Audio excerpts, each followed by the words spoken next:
नमस्कार YouTube family, आपलं स्वामी रक्षा YouTube चॅनलवर आपलं मनापासून स्वागत आहे. श्री स्वामी समर्थ. तर तुमच्याही आयुष्यामध्ये अशा काही गोष्टी घडतात का की मृत व्यक्ती तुमच्या स्वप्नामध्ये येतात किंवा काही आपले पित्र येतात आणि हे आपल्यासोबत काय होतं किंवा मग ते कोणत्या अवस्थामध्ये येतात आणि त्याचा आपल्या भावी जीवनावर काय फरक पडतो. म्हणजे जसं तुम्ही म्हणता ना की आमचा व्यवसाय चालत नाही आहे, आमच्या घरामध्ये लग्न होत नाही आहे, आमच्या घरात पाळणा हलत नाही आहे किंवा मग घरातला जो मेन कर्ता पुरुष असतो तो नेहमी आजारी राहतो. तर ह्या सगळ्या गोष्टी ज्या असतात तर कशामुळे होतात, काय कारणं असतात, तर त्यामुळे मी तुम्हाला सगळी माहिती जी आहे या व्हिडिओमध्ये सांगणार आहे.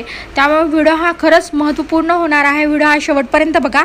आणि जर का तुम्ही आपल्या चॅनलवर नवीन आहात, नवीन स्वामी भक्त आहात, तर आपल्या चॅनलला लाईक करा, सबस्क्राईब करा, बेलघंटा आयकॉन प्रेस करा, नोटिफिकेशन ऑल करा, जेणेकरून तुम्हाला आपल्या स्वामी महाराजांच्या भक्तांचे अनुभव, काही महत्त्वपूर्ण स्वामी सेवा आपल्या चॅनलवर बघायला मिळेल. आणि आपल्या व्हिडिओला एक लाईक आणि कमेंट दिल्याबद्दल खरंच मनापासून खूप खूप आभार.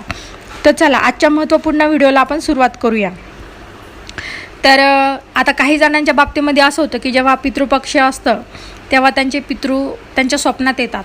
पण कधी कधी असंही होतं की काही मृत व्यक्तीसुद्धा आपल्या स्वप्नामध्ये येतात की ज्यांना आपण कधी बघितलेलं सुद्धा नसतं किंवा आपले काही नातेवाईक असतात ते आपल्या स्वप्नात येतात. कधी कधी आपले आईवडील येतात आणि त्यांची जी अवस्था असते तर मी तुम्हाला त्या अवस्था सांगणार आहे. तर जर का तुमच्या घरामधले कोणी तुमचे वडीलधारी माणसं असेल की वगैरे ते मृत आहे, जसं म्हणजे ते तुमचे पितृ असतील वगैरे, आणि ते येत आहे तर ते तुम्हाला आशीर्वाद देत आहे किंवा तुम्हाला बघून अगदी प्रसन्न होत आहे ते तुम्हाला पाहून वगैरे. तर जर तुम्हाला असं काही वाटत असेल तर मग काही टेन्शन नाही आहे, ठीक आहे. म्हणजे तुमचा पितरांचा आशीर्वाद जे आहे तर तुमच्यावर भरभरून आहे आणि अगदी तुमच्या भावी जीवनामध्ये आता तुमच्याकडे जे आहे तर पैसा वगैरे येणार आहे, तुमचा व्यवसाय चांगलं होणार आहे, तुमच्या जीवनामध्ये सगळं काही चांगलं होणार आहे, कारण तुमच्या पितरांचा आशीर्वाद तुमच्यासोबत आहे ना. ही झाली एक बाजू.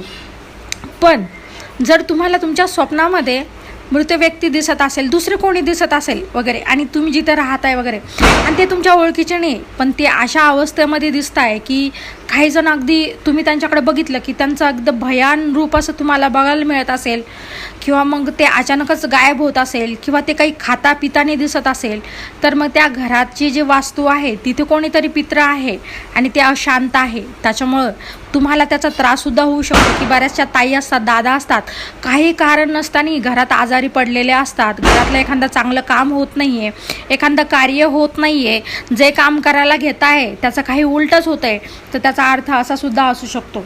तिसरा म्हणजे जर तुमचेच पित्र आहे, आता काही जणांचे आजोबा पणजोबा वगैरे, आता आपल्या घरामध्ये फोटो वगैरे असतात कारण की ते होते तेव्हा आपण नव्हतो, त्यामुळे आपल्याला कदाचित ते ओळखायला सुद्धा येत नाही किंवा काय, पण घरात फोटो असल्यामुळे आपल्या लक्षात असतं की नाही बाबा हे माझे पणजोबा होते. तर म्हणजे आपल्या एक थोडी ओळख तरी असते ना की नाही. आणि जर ते स्वप्नात येऊन तुम्हाला असं सांगताय की मला भूक लागलेली आहे, मला जेवायला वगैरे द्या, असं काही तुम्हाला स्वप्नाच्याद्वारे ते संकेत वगैरे देत आहे, तर खरंच असतं ही गोष्ट. तुम्ही पण कधी कोणी पण जे पण व्हिडिओ बघताय ना तर खरं सांगा तुमच्या बाबतीत असं झालेलं आहे का. कारण जर असं होत असेल तर ही गोष्ट खरंच असते की तुमच्या जीवनामध्ये खूप मेहनत करताय, खूप मेहनत, अगदी म्हणजे कोणी तुमच्या जागी एवढी मेहनत केली असते ना ते लखपती करोडपतीसुद्धा झाले असते, पण तुमचं साधं घरसुद्धा धकत नाही आहे. पण का होतं आहे असं? कारण तुमचे पित्र शांत नाही आहे, तुमच्या पित्रांचा तुमच्यावर आशीर्वादच नाही आहे, म्हणून तर काही चांगल्या गोष्टी घडत नाही आहे ना तुमच्या जीवनामध्ये. किंवा तुमच्या लेकरांचे लग्न होत नाही, त्यांचं वय होत चाललेलं आहे. अगदी आपण सांगतो की लग्नाचं एक वय असतं की बाबा 21 वर्ष 22 वर्ष, पण आता 30 40 वर्ष झालेले तरी पण लग्न का होत नाही आहे. घरामध्ये लग्न झालेल्या व्यक्तींना 4 5 वर्ष झालेले तरी पण त्यांना म्हणजे संतान प्राप्ती का होत नाही आहे. किंवा मग घरामध्ये सगळं काही चांगलं आहे पण ते सुख भोगायला तुम्ही व्यवस्थित नाही आहे. म्हणजे तुम्ही अगदी असे तुमच्या आरोग्याला काहीतरी कीड लागल्यासारखं झालेलं आहे. हे दुखणं बरं झालं का ते दुखणं लागतं, ते दुखणं बरं झालं की ते दुखणं लागतं. घरामधला कर्ता पुरुष जो आहे त्याच्यामागे काही ना काही लागूच आहे. काही लोक विनाकारण तुमच्याशी भांडत आहे. तर हे जे राहतं ना तर की आपले घरातले जे पितृ असतात ना ते अशांत असतात.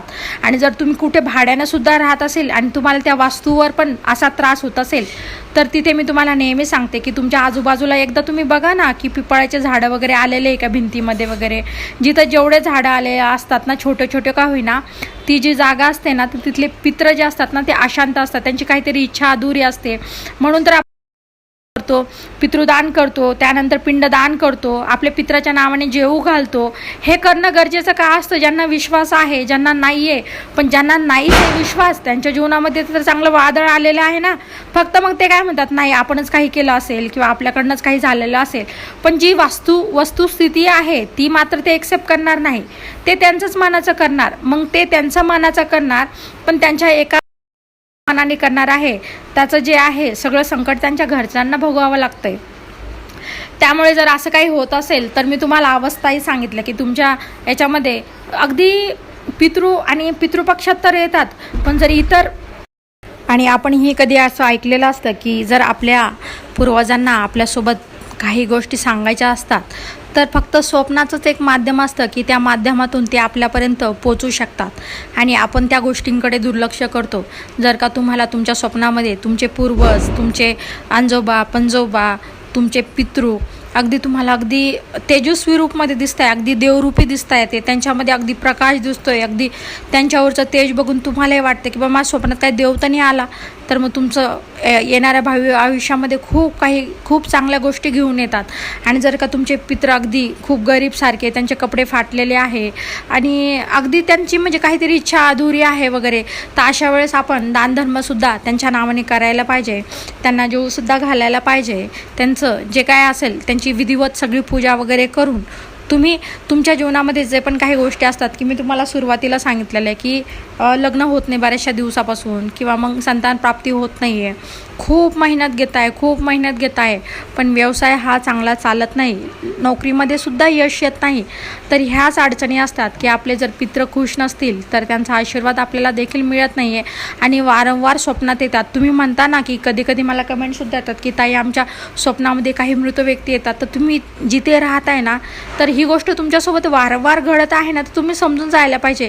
मग तुम्ही त्यांच्या नावाने, जरी ते तुमचे कोणी लागत नसेल आणि त्या घरामध्ये तुम्ही त्यांना ओळखतसुद्धा नाही आणि अगदी अनोळखी लोक तुमच्या स्वप्नामध्ये येऊन तुमच्याकडनं काहीतरी गोष्टी मागताय किंवा काही करताय, तर त्यासाठी तुम्ही एक सेवासुद्धा करू शकता की दर अमावस्याला तुम्ही एक तर तांदळाची खीर बनवायची, नाही तर मग गव्हाची खीर बनवायची आणि अगदी तुमचं कोणी शेजारी असेल किंवा काही असेल त्यांच्या घरी नेऊन द्यायचे आणि त्यांना हे सांगायचं की आमचे जे पण पितृ वगैरे आहे त्यांच्या नावाने केलेली आहे, सांगून हे करायची, द्यायची त्यांना, असं म्हणून नाही करायची.